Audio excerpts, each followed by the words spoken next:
zone where we desperately want to be understood, to be heard, to be loved. But is it that easy? When exactly does the journey of self-love begin? When we're miles away from that silver lining, let alone hope, where do we go?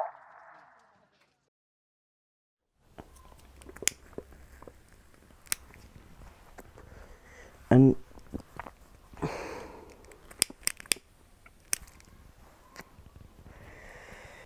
I never got discovered, I guess, yeah. Like till I became late teens or something. Yeah, then I said, okay, this is a condition thing. So, like early on, I developed kleptomania, and then I thought it was fine. I didn't know, but like, see, the thing is, we have never had a history of mental illness in my family. Even if there was, like, it was never diagnosed or it was never addressed. For me, like, when I get stressed out, you'll know when I'm stressed out when I smoke or something. It just helps me, calms me down. Everybody has their release. Bipolar people know they have so many things going on in their head that you multitask and like you just forget the end result kind of thing. So I even forgot the question that you were asking. So anyway, my job was in jeopardy. I couldn't hold on to a job, hopping from one job to another, because people found it difficult to work with me. Some of the things that I went through were like, I can't focus. I tried to end my life about thrice. I won't blame others. I would blame yourself. You would blame yourself for not even seeking for help. The problem is, I feel communication is very important. Not just with doctors, but anyone. So you need to understand somebody, and that person needs to understand you, so that at least the message gets across. My mom didn't understand at first, but like she was open to help because she knew that I needed help. But later on she's accepted it, but she doesn't want to be open about it, in a sense like, I've accepted you, okay, you're ill, but I don't want other people to know. Once people come to know that you are mentally challenged, they treat you differently. Yeah, like they don't treat you like a normal human being, you know. Like you can just make out just by their, because we're not stupid, no. Just because we're bipolar doesn't mean we're stupid. Like, we can analyze, we can also see, we understand when you identify with someone, but when you sympathize, no, it's an insult to us. You treat us like normal people. Like, you want to have a conversation, have a normal conversation, you know. Don't analyze us and don't try to figure out how to deal with us, kind of thing. So, and I feel like we are more sensitive and we are more perceptive to others rather than they are being to us. I was diagnosed with depression around 3 years back. Some of it is an outcome of the childhood trauma that I've had, and that's what led me to this mental space. I couldn't really understand what was happening to me because nothing was majorly wrong in my life. That was the thing. But I think it also came from a place where I felt alone, or maybe I pushed myself to feel that way. I would just lock myself in the room. I wouldn't want to come out, and like, I'm not that person. I'm a very friendly person. I always like to talk to people, and I stopped doing that.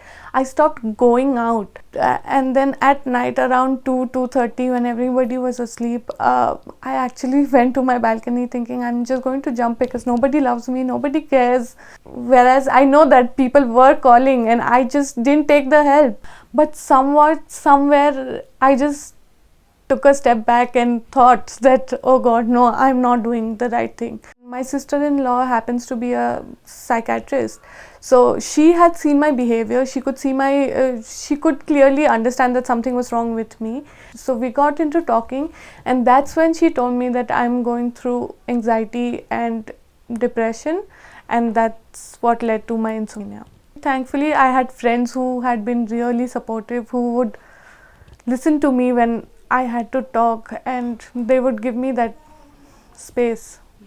There is extreme lack of awareness. Like, Like I said, a kid doesn't get what he wants, and the parents would be like, oh god, he is just depressed. But no, that's not depression. It's much, much worse. Firstly, we need to educate each other. Maybe the government also can help us with, trying to make communities, form communities, or maybe NGOs who are working towards it. I've embarked on the journey to actually help myself do this. So I make sure I take a walk at least every day. I'm a sunset lover, so I make sure that no matter where I am, I go and see the sunset every day. There are times I feel that depression sinks into everybody, but it's how you react to a such situation. I agree that depression in anybody's life can bring experience of what to do and what not to do. Even when I started coming to work, I felt that I don't want people to know me that I've gone through that phase. Because someone will laugh at me saying, oh, he's scared of death, he's scared of COVID, or he's scared of something else. I still remember the years where I started working in schools and then jumping around from one school to another school. It was tough because we had to deliver. And the moment you came to a corporate environment, you have to compete. And then when the competition level sunk in, and then I started understanding that, okay, this is going to be very tough for me. It's you're removing yourself from your comfort zone. Then again, that depression started sinking on me, saying that if I lose here, I may be thrown out from the job. Fortunately, my wife was the biggest supporter which I had with me.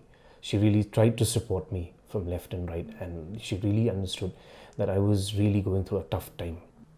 Then I started reaching out to a counselor. These days, unlike our time, these days the puberty level strikes very quickly. It's like it starts from class 7, class 8, and it becomes so tough for them that in a teaching environment you have to adjust both teaching and also looking and taking care of the students from not tearing themselves apart.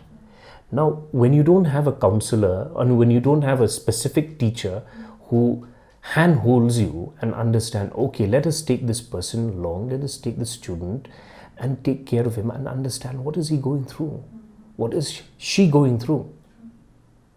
There are times where you need to cry. I guess men need to cry. They need to show their soft side. Stick to your family. Stick to the ones who you know, to the person who you feel close enough to share your thoughts, to share your emotions. Don't hide, because the more you hide, the more things will tear you apart. When we talk about mental health overall in a general way, it's a continuum. We all have some kind of problem. We feel sad, but it is not depression, right? We have a continuum in a scale. Okay, when we are up in the scale, we are in a good medical state, and when we are down, we are ill. If we do not keep our mind healthy, just imagine the number of thoughts we are coming in, negative thoughts. It affects our behavior, it affects our cognition, okay, feelings. We don't feel like doing something.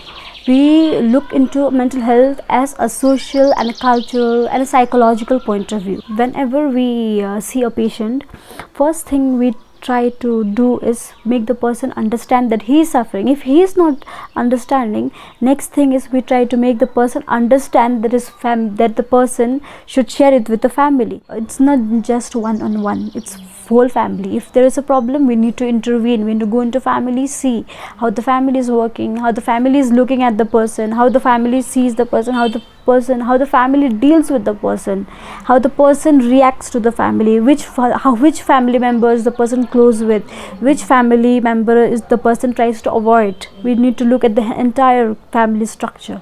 If a person is suffering and if he is in a very early stage, therapy helps a lot. But when a person has reached a stage where it becomes very difficult for a person to understand, so in that case, therapies and medical treatments are work side by side. In our society, mental health awareness is in a very nascent stage, right? People hardly visit a psychiatrist. It's only the last option they visit. So basically, spirituality, engagement, meditation, hobbies. We should develop some hobbies. We should have a good interpersonal relationship, and most important is we should share our problems. We should know how to deal with our stress. At this time, we are in a world where every day we are so much stressed out, so much of problems in our life. Unless we deal up with our stress, mental health issues are likely to come up.